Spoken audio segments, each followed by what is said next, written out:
conceitualizam e o desumanizam, vendo-o como inimigo, são capazes de matá-lo e infligir-lhe todo tipo de violência, ainda que se trate de crianças, sem sentir sua humanidade e seu sofrimento. Ficam aprisionados numa espiral insana de cometer atos terríveis e sofrer o revide, ação e reação. Portanto, torna-se óbvio que o ego humano em seu aspecto coletivo como nós contra eles é até mesmo mais doente do que o eu, o ego individual. Embora o mecanismo de ambos seja idêntico, a maior parte da violência que os seres humanos infligiram a si mesmos não foi obra de criminosos nem de indivíduos mentalmente perturbados, mas de cidadãos normais, respeitáveis, a serviço do ego coletivo. Alguém poderia até dizer que, neste planeta, normal equivale a louco, o que se encontra na raiz dessa insanidade, a completa identificação com o pensamento e a emoção, isto é, o ego, a cobiça, o egoísmo, a exploração, a crueldade e a violência ainda são dominantes em todas as partes do mundo. Quando não reconhecemos esses elementos como manifestações individuais e coletivas de um distúrbio básico ou de uma doença mental, caímos no erro de personalizá-los. Construímos uma identidade conceitual para um indivíduo ou grupo e dizemos, é isto que ele é isto que eles são, sempre que confundimos o ego que detectamos em alguém com sua identidade. Isso é obra do nosso próprio ego, que usa essa interpretação errônea para se fortalecer mostrando que está certo e que, portanto, é superior. Ele também faz isso reagindo com condenação, indignação e, geralmente, raiva em relação ao inimigo percebido. Tudo isso lhe proporciona imensa satisfação.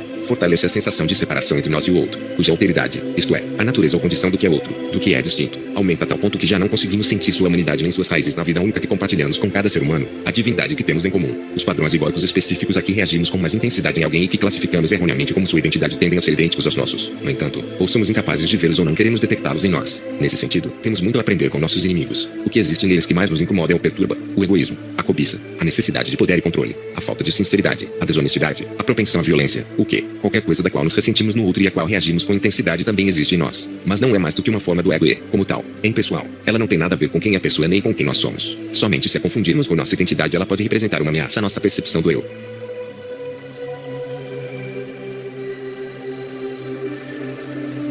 A guerra é um modelo mental. Em determinados casos, precisamos nos proteger ou defender uma pessoa dos atos prejudiciais de alguém. No entanto, temos que ter cuidado para não transformar isso numa missão de erradicação do mal, uma vez que, provavelmente, nos converteremos na própria coisa que estamos combatendo.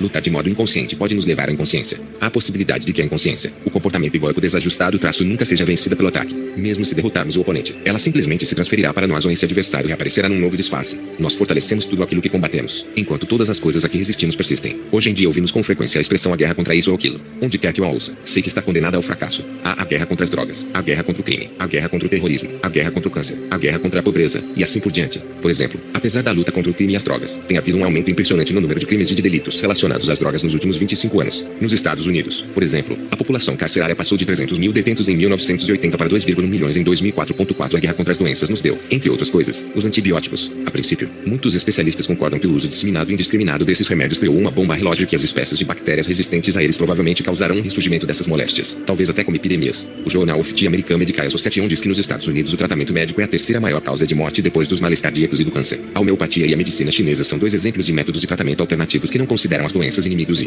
portanto, não criam novas enfermidades. A guerra é um modelo mental, e toda ação que resulta dela tanto pode fortalecer o inimigo, um mal percebido, ou, quando ela é vencida, criar um novo adversário, um mal que pode ser idêntico ao que foi derrotado ou até pior do que ele. Existe uma profunda inter-relação entre nosso estado de consciência e a realidade externa. Quando nos encontramos sob o domínio de um modelo mental como o da guerra, nossas percepções se tornam extremamente seletivas e distorcidas. Em outras palavras, só vemos aquilo que queremos ver e, assim, interpretamos tudo errado. É fácil imaginar que tipo de ação decorre dessa espécie de engano. Se você não quiser imaginá-la, observe as notícias na televisão hoje à noite. Reconheça o ego pelo que ele é, um distúrbio coletivo, a insanidade da mente humana. Quando o identificamos pelo que ele é, deixamos de interpretá-lo erroneamente como a identidade de uma pessoa, e temos mais facilidade em não adotar uma atitude reativa em relação a ele. Já não o tomamos como algo pessoal. Não existe queixa, culpa, acusação nem ação equivocada. Ninguém está errado. É apenas o ego em alguém. Só isso. A compaixão surge quando compreendemos que todas as pessoas sofrem do mesmo distúrbio mental, algumas delas de forma mais aguda do que outras. Assim, paramos de nutrir o conflito que faz parte de todos os relacionamentos egóicos, e o que o alimenta, a atitude reativa. Com ela, o ego prospera.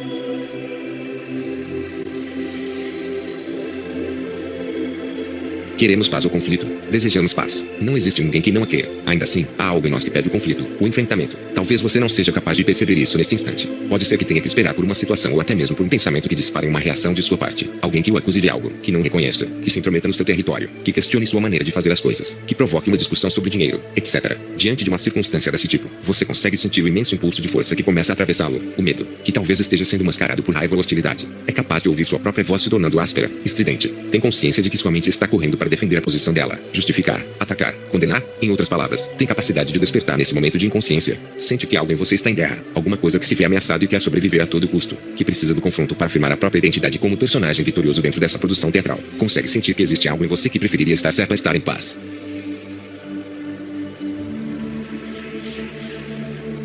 Além do ego, nossa verdadeira identidade.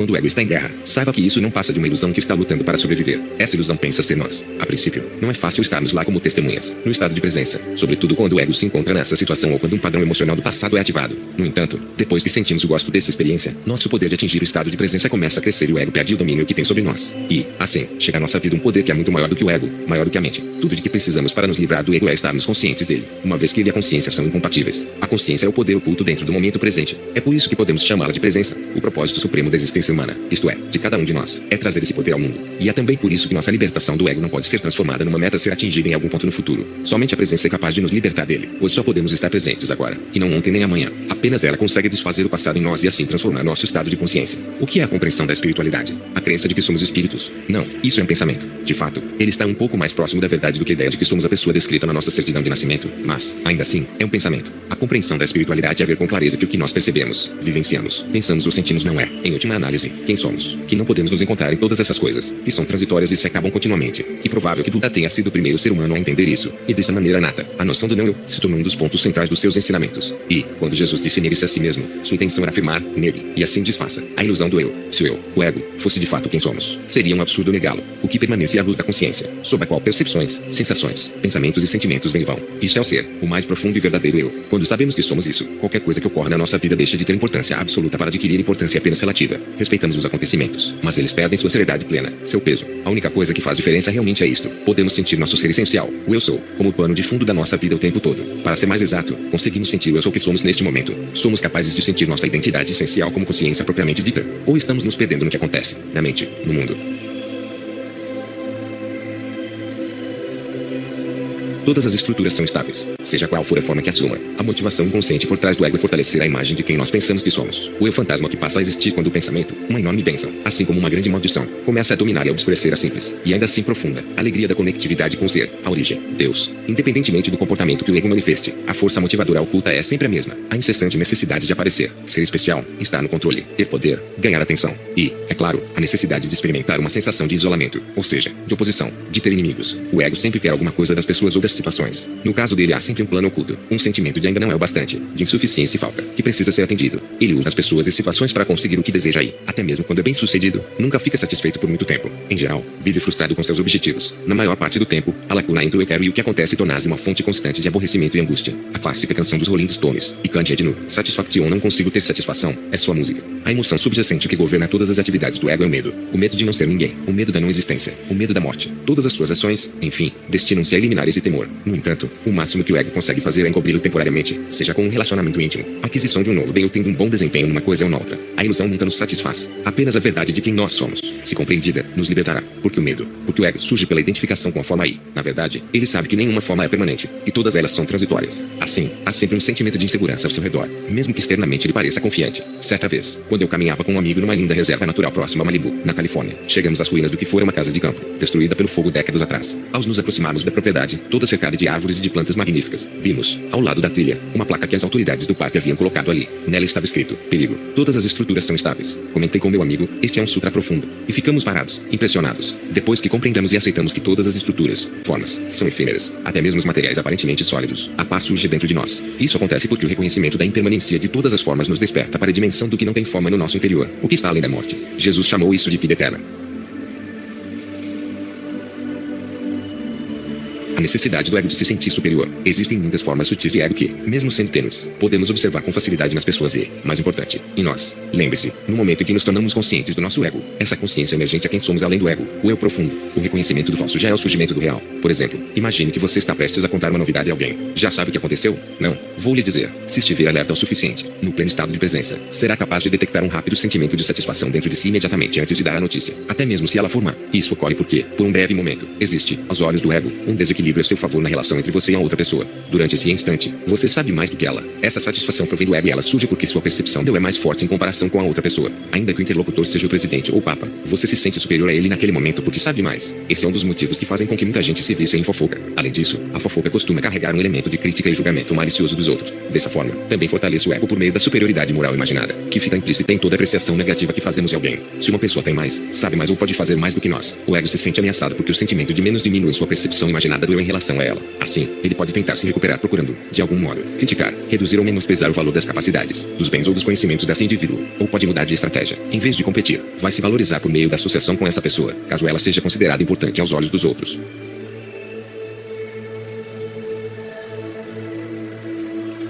Ego e fama. O fenômeno bem conhecido de citar nomes, a menção casual de pessoas que conhecemos, faz parte da estratégia do ego para ganhar uma identidade superior aos olhos dos outros e, portanto, aos seus próprios olhos mediante a associação com alguém importante. O mal de ser famoso é que a verdadeira identidade do indivíduo torna-se totalmente obscurecida por uma imagem mental coletiva. A maioria das pessoas que se aproxima de alguém célebre quer melhorar a própria identidade, a imagem mental de quem elas são, por meio dessa associação. Talvez elas até ignorem o fato de que não estão interessadas no indivíduo famoso, e sim apenas em fortalecer sua percepção ficcional do eu. Acreditam que, por meio dele, podem ser mais. Tentam se completar por intermédio dele ou da sua imagem mental como alguém de renome, uma identidade conceitual e coletiva inquestionável. A supervalorização absurda da fama é simplesmente uma das muitas manifestações da loucura egóica do nosso mundo. Algumas celebridades caem no mesmo erro e se identificam com a ficção coletiva, isto é, com a imagem que as pessoas e a mídia criaram delas, e começam a se considerar de fato superiores aos reis mortais. O resultado disso é que elas se tornam cada vez mais alienadas de si mesmas e dos outros, mais infelizes e mais dependentes da continuidade da sua popularidade. Cercadas apenas por pessoas que se aumentam da sua autoimagem inflada, mostram-se incapazes de estabelecer relacionamentos verdadeiros. Albert Einstein, que foi admirado quase como sobre-humano e acabou se tornando uma das pessoas mais famosas do planeta, nunca se identificou com a imagem que a mente coletiva criou dele. Permaneceu humilde, sem ego, e chegou a dizer o seguinte: uma contradição grotesca entre o que as pessoas consideram ser minhas conquistas e habilidades e a realidade de quem eu sou e do que eu sou capaz. 5. É por esse motivo que um indivíduo famoso tem dificuldade para estabelecer um relacionamento verdadeiro com as pessoas. Uma relação autêntica é aquela que não é dominada pelo ego, que está sempre voltada para a construção da sua imagem e para a busca do eu. Num relacionamento genuíno, há um fluxo de atenção plena e receptiva que é dirigido a outra pessoa, e nele não cabe nenhum outro querer. Essa atenção plena é a presença traço pré-requisito para todo relacionamento autêntico. O ego age sempre da seguinte forma: ou quer alguma coisa ou, se acredita que não existe nada para obter do outro, assume um estado de profunda indiferença e não se preocupa com ele. Assim, os 3 estados predominantes dos relacionamentos egóicos são o querer insatisfeito, raiva, ressentimento, acusação, queixa e a indiferença.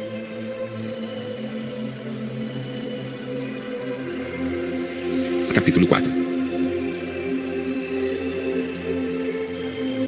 Interpretação de papéis, as muitas faces do ego. Um ego que quer alguma coisa do outro, e que ego não deseja isso, em geral representa um tipo de papel para satisfazer suas necessidades, que podem ser ganhos materiais, sensação de poder, de superioridade, de ser especial, além de um sentimento de gratificação, seja física ou psicológica. Em geral, as pessoas não têm nenhuma consciência dos papéis que representam. Elas são esses papéis. Alguns deles são sutis, enquanto outros são óbvios, exceto para quem os interpreta, aqueles criados com o único objetivo de atrair a atenção de alguém. O ego prospera quando angaria a atenção dos outros, porque ela é, acima de tudo, uma energia psíquica. Como não sabe que a origem de toda a energia está dentro da pessoa, ele a procura externamente. Porém, sua busca não é pela atenção sem forma, a presença, e sim pela atenção numa forma, como reconhecimento, elogio e admiração. Certas vezes, só o fato de ser notado de alguma maneira já vale como um reconhecimento da sua existência. Uma pessoa tímida que tem medo da atenção dos outros não está livre de ego. Nesse caso, o ego é ambivalente, pois tanto quer quanto teme a atenção externa. O temor é de que a atenção possa tomar a forma de desaprovação ou crítica, isto é, algo que diminua a percepção do eu em vez de aumentá-la. Portanto, o medo que a pessoa tímida tem da atenção é maior do que a necessidade que tem dela. A timidez costuma ser acompanhada de uma autoimagem predominantemente negativa, a crença de ser inadequado. Qualquer percepção conceitual do eu, ver a si mesmo como isso ou aquilo, é o ego, seja ela favorável, eu sou o maior, ou desfavorável, não sou bom. Por trás de toda a autoimagem positiva é o medo de não ser bom o bastante. Por trás de toda a autoimagem negativa está o desejo de ser o maior ou melhor do que os outros. Oculto pelo confiante e contínuo sentimento de superioridade do ego encontra-se o medo inconsciente de ser inferior. De modo inverso, o ego tímido, que se sente inapropriado e menor, tem um forte desejo camuflado de superioridade. Muitas pessoas flutuam entre sentimentos de inferioridade e superioridade, dependendo da situação e dos indivíduos com quem entram em contato. Tudo o que devemos saber e observar em nós mesmos é isto: sempre que nos sentirmos superiores ou inferiores a alguém, isso é ego em ação.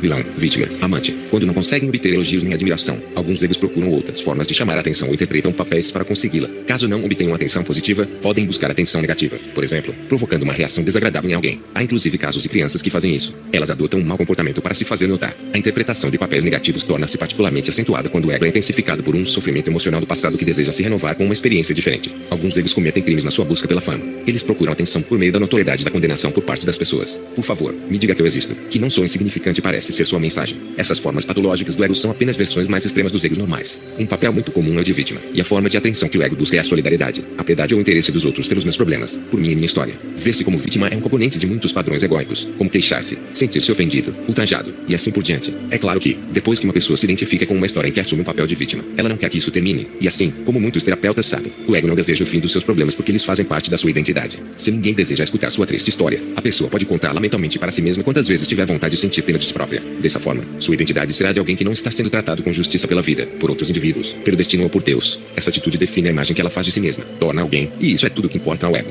No início de muitos relacionamentos chamados românticos, a interpretação de papéis é bastante comum no sentido de atrair e manter a pessoa que é percebida pelo ego como aquela que fará o indivíduo feliz, especial e satisfará todas as suas necessidades. Eu interpreto quem você quer que eu seja, enquanto você representa quem eu desejo que você seja. Esse é um acordo implícito inconsciente. No entanto, a interpretação de papéis é um trabalho árduo que as pessoas não conseguem sustentar por um tempo indefinido, sobretudo depois que começam a viver juntas. O que vemos quando esses papéis se acabam? Na maioria dos casos, ainda não a verdadeira essência do ser, mas aquilo que o encobre, o ego em estado natural, despido dos seus disfarces, com os sofrimentos que traz do passado e seu querer insatisfeito, que agora se transforma em raiva, provavelmente direcionada ao parceiro ou à parceira por ter deixado de remover o medo subjacente e o sentimento de insatisfação que é uma parte intrínseca da percepção egóica do eu. Na maior parte das vezes, aquilo que costumamos chamar de apaixonar-se é uma intensificação do desejo e da necessidade do ego. Ficamos viciados da outra pessoa ou na sua imagem. Isso não tem nada a ver com o verdadeiro amor, que implica não querer nada. A língua espanhola é a mais honesta com relação às noções convencionais do amor. Te quero significa tanto quero você quanto te amo. A expressão te amo, que não tem essa ambiguidade, dificilmente é usada, talvez porque o verdadeiro amor seja de fato muito raro.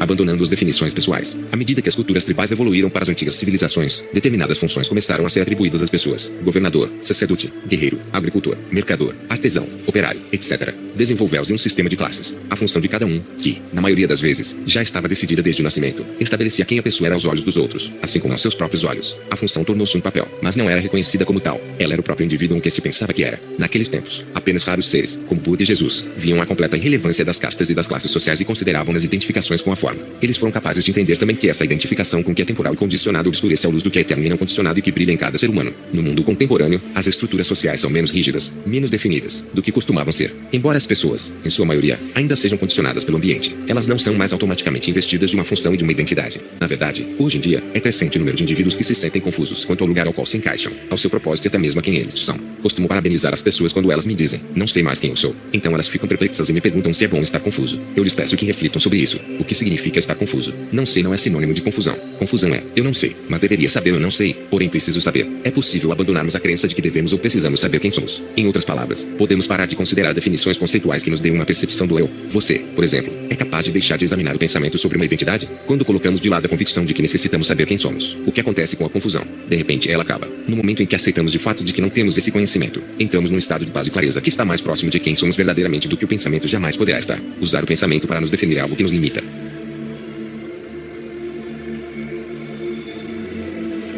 Papéis pré-estabelecidos. É claro que pessoas diferentes desempenham funções distintas neste mundo. Não poderia ser de outra maneira. No que se refere à capacidade intelectual e física, conhecimento, habilidades, talentos e níveis de energia, os seres humanos apresentam desigualdades significativas. O que importa não é a função que cumprimos, mas se nossa identificação com ela chega a tal ponto que nos envolve e se torna um papel que interpretamos. Sempre que assumimos papéis, estamos inconscientes. No instante em que nos flagramos fazendo isso, esse reconhecimento cria um espaço entre nós e o papel. E o começo da libertação. Quando estamos identificados ao máximo com o papel, confundimos um padrão de comportamento com quem nós somos e nos levamos muito a sério. Também designamos automaticamente para os outros funções que se ajustam às nossas. Por exemplo, quando nos consultamos com médicos que se identificam de forma total com a sua profissão, para eles não somos seres humanos, e sim pacientes ou casos clínicos. Embora as estruturas sociais do mundo contemporâneo sejam menos rígidas do que as das culturas antigas, ainda existem muitas funções, ou papéis, pré-estabelecidas com as quais as pessoas se identificam de imediato e que, assim, se transformam numa parte do ego. Isso faz com que as interações humanas sejam privadas de sua autenticidade e se tornem desumanas e alienantes. Os papéis predeterminados podem nos dar uma sensação de identidade relativamente agradável, mas, no fim das contas, nos perdemos em meio a eles. As funções exercidas em organizações hierarquizadas, como os meios militares, a igreja, instituições governamentais e grandes corporações, tendem a fazer com que as pessoas se tornem identidades representadas. As relações humanas genuínas passam a ser impossíveis quando nos confundimos com um papel. Há papéis pré-estabelecidos que podemos chamar de arquétipos sociais. Alguns deles são o de esposa de classe média, não tão comum quanto costumava ser, mas ainda disseminado, o do machão, a da mulher sedutora, o do artista não conformista, e o de uma pessoa culta, aquela que exibe seus conhecimentos de literatura, artes plásticas e música da mesma maneira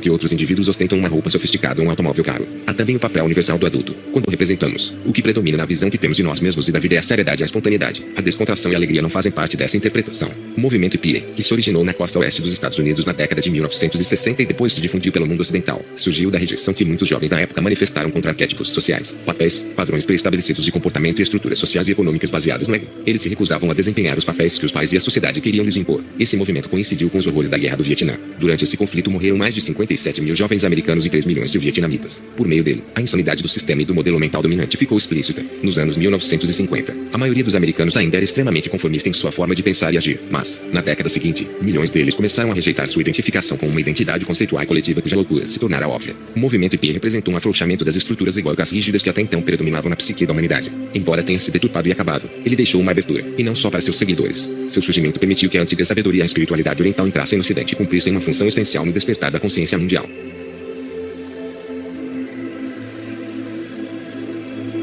Papéis temporários. Se estivermos despertos o bastante, conscientes o suficiente, para sermos capazes de observar como interagimos com as pessoas, conseguiremos detectar mudanças sutis na nossa fala, na nossa atitude e no nosso comportamento, dependendo do indivíduo com quem estivermos em contato. A princípio, pode ser mais fácil observarmos isso nos outros. Porém, depois, também constataremos isso em nós mesmos. A maneira como falamos com o presidente da empresa pode ser sutilmente diferente do modo como nos dirigimos ao faxineiro. A forma como conversamos com uma criança talvez não seja igual à maneira como nos comunicamos com um adulto. Porque isso acontece. Nós interpretamos papéis. Não somos nós mesmos. Nem com o presidente, nem com o faxineiro, nem com a criança. Quando entramos numa loja, num restaurante, num banco, num posto do correio, podemos estar nos encaixando em papéis sociais pré-estabelecidos. Acabamos nos tornando um cliente falando e agindo como tal. E, nessa condição, seremos atendidos pelo vendedor, pelo garçom ou pelo recepcionista, que também estarão desempenhando um papel. Uma série de padrões condicionados de comportamento entra em ação entre duas pessoas para determinar a natureza da interação. Os elementos que estão interagindo não são os seres humanos, e sim imagens mentais conceituais. Quanto mais identificadas as pessoas estão com seus respectivos papéis, menos autênticos se tornam os relacionamentos. Temos uma imagem mental não só de quem a outra pessoa é, mas também de quem nós somos, sobretudo em relação ao indivíduo com quem estamos interagindo. Portanto, não somos nós que estamos nos relacionando com aquela pessoa. Quem pensamos que somos é que está se relacionando com quem acreditamos que a outra pessoa é e vice-versa.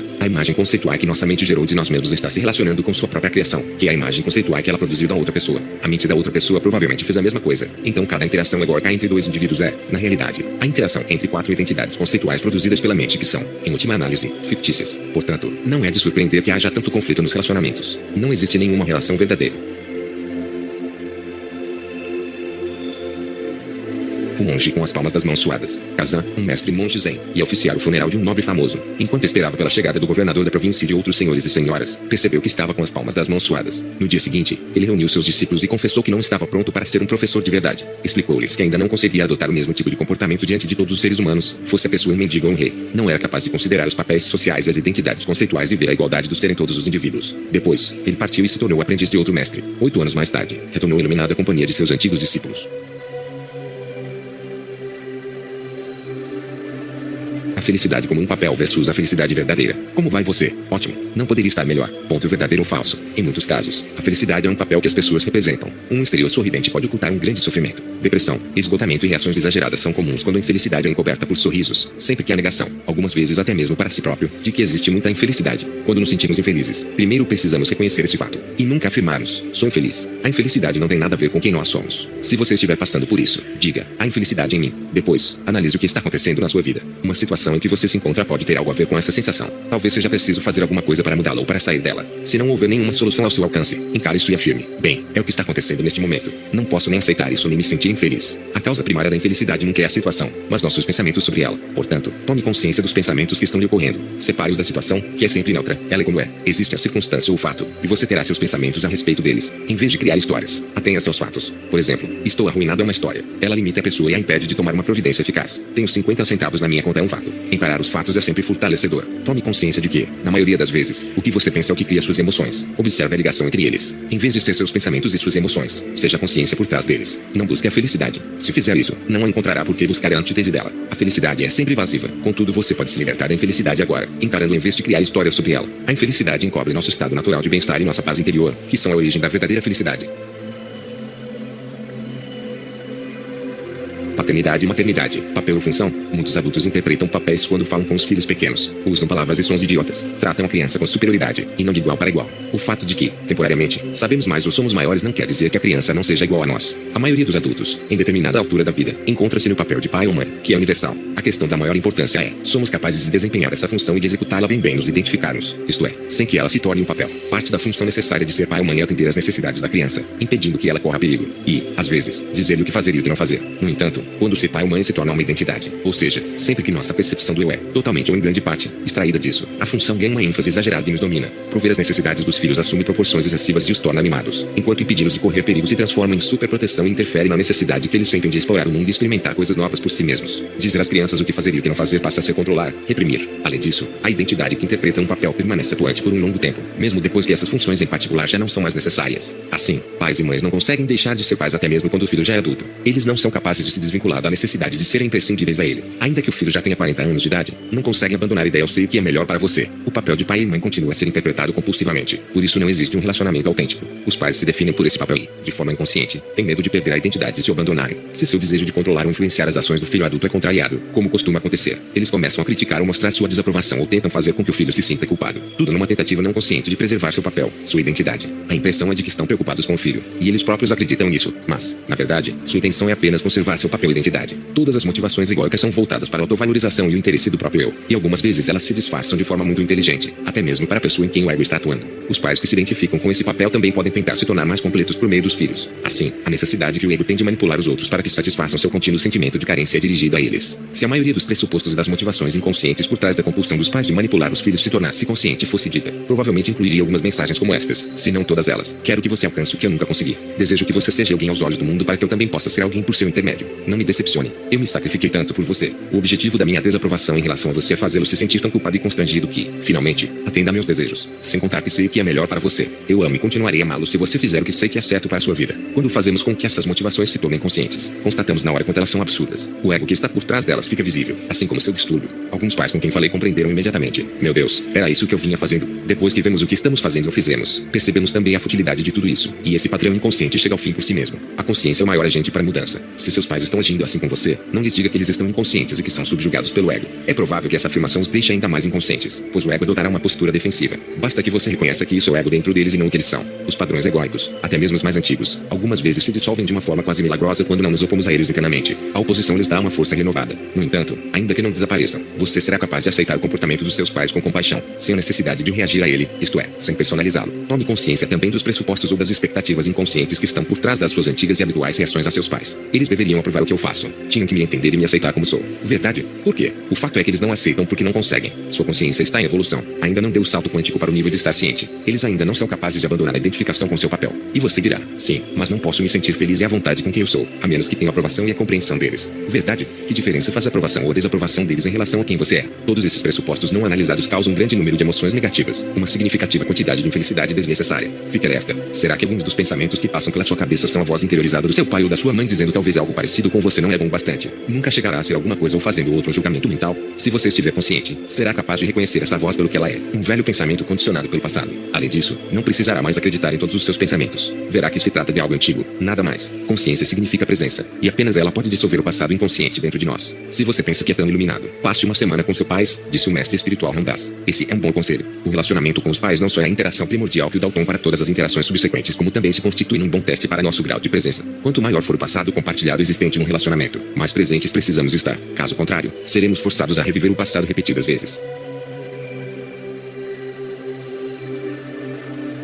Sofrimento consciente. Se você tem filhos pequenos, ofereça-lhes toda a ajuda, orientação e proteção que estiver ao seu alcance. Contudo, mais importante ainda é, dê-lhes espaço para que possam existir. Você os trouxe ao mundo, mas eles não são seus. A crença eu sei o que é melhor para você pode ser adequada quando as crianças são muito pequenas. Porém, à medida que elas crescem, essa ideia vai deixando de ser verdadeira. Quanto mais expectativas você tiver em relação ao rumo que a vida delas deve tomar, mais estará sendo guiado pela sua mente em vez de estar presente para elas. No fim das contas, seus filhos cometerão erros e sentirão algum tipo de sofrimento, assim como acontece com todos os seres humanos. Na realidade, talvez eles estejam equivocados apenas do seu ponto de vista. O que você considera um erro pode ser exatamente aquilo que seus filhos precisam fazer ou sentir. Proporcione o máximo de ajuda e orientação, porém entenda que às vezes você terá que permitir que eles falhem, sobretudo quando estiverem se tornando adultos. Pode ser que às vezes você também tenha que deixá-los sofrer. A dor pode surgir na vida deles de repente ou como uma consequência dos seus próprios erros. Não seria maravilhoso se você pudesse poupá-los de todo tipo de dissabor? Não, não seria. Eles não evoluiriam como seres humanos e permaneceriam superficiais, identificados com a forma exterior das coisas. A dor nos leva mais fundo. O paradoxo é que, apesar de ser causada pela identificação com a forma, ela também corrói essa identificação. Uma grande parte do sofrimento é provocada pelo ego, ego, embora, no fim das contas, ele destrua o ego, mas não até que estejamos sofrendo conscientemente. A humanidade está destinada a superar o sofrimento, contudo não da maneira como o ego imagina. Um dos seus numerosos pressupostos errôneos, um dos seus muitos pensamentos enganosos é: eu não deveria ter que sofrer. Algumas vezes, essa ideia é transferida para alguém próximo a nós. Meu filho não deveria ter que sofrer. Esse pensamento está na raiz do sofrimento, que tem um propósito nobre: a evolução da consciência e o esgotamento do ego. O homem na cruz é uma imagem arquetípica. Ele é todo homem e toda mulher. Quando resistimos ao sofrimento, o processo se torna lento porque a resistência cria mais ego para ser eliminado. No momento em que o aceitamos, porém, o processo se acelera porque passamos a sofrer de modo consciente. Conseguimos aceitar a dor para nós mesmos ou para outra pessoa, como um filho ou um dos pais. Em meio ao sofrimento consciente existe já transmutação. O fogo do sofrimento transforma-se na luz da consciência. O ego diz: eu não deveria ter que sofrer. E esse pensamento aumenta nossa dor. Ele é uma distorção da verdade, que é sempre paradoxal. A verdade é que, antes de sermos capazes de transcender o sofrimento, precisamos aceitá-lo. Paternidade e maternidade conscientes. Muitos filhos guardam raiva ou ressentimento dos pais. A causa disso costuma ser a falta de autenticidade do relacionamento. O filho tem um profundo desejo de que o pai e a mãe estejam presentes como seres humanos, e não como papéis. Não importa com que grau de consciência essa interpretação esteja sendo feita. Podemos estar realizando tudo o que é certo e da melhor forma possível para nosso filho. Ainda assim, fazer o melhor não é o bastante. Na verdade, fazer nunca é o suficiente se negligenciamos o ser. O ego não sabe nada do ser, porém acredita que acabaremos sendo salvos porque fazemos. Quando estamos sob seu domínio, acreditamos que, realizando mais e mais, vamos acabar acumulando feitos suficientes para nos sentir completos em determinado momento no futuro. Não vamos. Tudo o que conseguiremos com toda esta ação será nos perder de nós mesmos. A civilização inteira está desorientada por fazer aquilo que, por não ter raízes no ser, se torna inútil. Como levamos o ser para a vida de uma família atarefada, para o relacionamento com nossos filhos? A chave é lhes dar atenção. Existem dois tipos de atenção. Um deles podemos chamar de atenção baseada na forma. O outro é atenção sem forma. A atenção baseada na forma está sempre vinculada de alguma maneira a fazer ou avaliar. Já fez sua lição de casa? Coma tudo. Arrume seu quarto. Escove os dentes. Faça isso. Pare de fazer aquilo. Vamos logo. Apronte-se. Qual é a próxima tarefa? Essa pergunta resume muito bem aquilo com que a vida familiar se parece num grande número de lares. A atenção baseada na forma é necessária e tem seu lugar. Porém, se ela for tudo o que existe no relacionamento com os filhos, é porque a dimensão essencial está faltando e o ser se torna completamente obscurecido pelo fazer, pelas preocupações mundanas. Como Jesus observou, a atenção sem forma é inseparável da dimensão do ser. Como ela funciona? Enquanto observamos, escutamos, tocamos ou ajudamos nossos filhos, permanecemos atentos, calmos, inteiramente presentes. Tudo o que queremos é aquele instante como ele é. Dessa maneira, damos lugar ao ser. Nesse momento, se estamos presentes, não somos o pai nem a mãe, e sim a atenção, a calma, a presença que está escutando, olhando, tocando e até mesmo falando. Somos o ser por trás do fazer.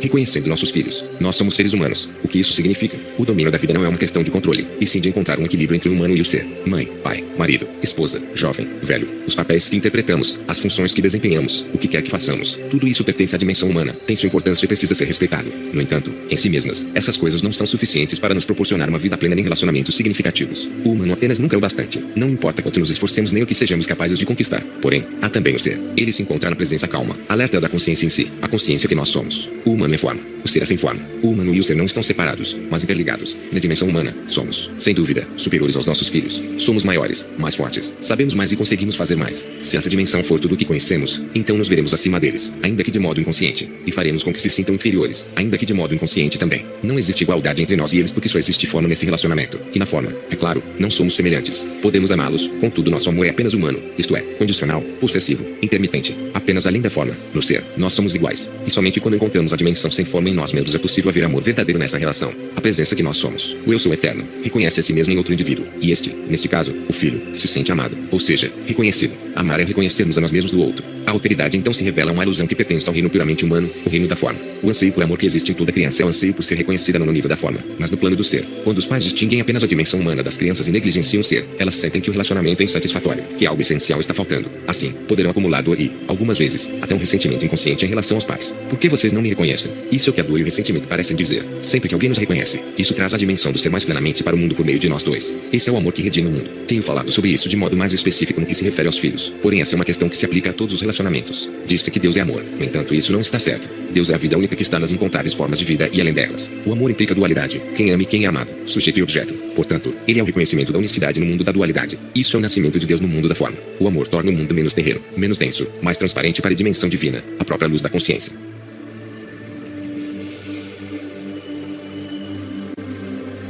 desistindo de interpretar papéis. Fazer o que é exigido de nós em qualquer situação sem que isso se torne um papel com o qual nos identificamos é uma lição essencial na arte de viver que todos nós estamos aqui para aprender. Somos mais eficazes no que quer que façamos quando executamos ação em benefício dela mesma, e não como um meio de proteger e acentuar a identidade do nosso papel. Todo papel é uma percepção fictícia do eu. Por meio dele, tudo se torna personalizado e assim corrompido e distorcido pelo pequeno criado pela mente. Seja qual for a função que se esteja desempenhando, quase todas as pessoas em posições de poder, como políticos, celebridades e líderes empresariais e religiosos, se encontram inteiramente identificadas com seu papel, com poucas exceções notáveis. Esses indivíduos podem ser considerados VIPs, mas não são mais do que participantes inconscientes do jogo egóico, que, apesar de parecer muito importante, não apresenta, em última análise, um propósito verdadeiro. Ele é, nas palavras de Shakespeare, uma história contada por um idiota, repleta de som e de fúria, sem nenhum significado. E Shakespeare chegou a essa conclusão sem nem sequer ter visto televisão. Se o conflito egóico tem de fato um propósito, este é indireto. Ele cria cada vez mais sofrimento neste mundo. E o sofrimento, embora produzido em sua maior parte pelo ego, no fim também o destrói. Ele é o fogo no qual o ego se consome. Neste mundo de personalidades que interpretam papéis, as poucas pessoas que não projetam uma imagem criada pela mente e que agem com o âmago do seu ser, aquelas que não tentam parecer mais do que são, destacam-se como admiráveis e são as únicas que fazem verdadeiramente a diferença. E existem algumas acima até mesmo na mídia em geral e no universo dos negócios.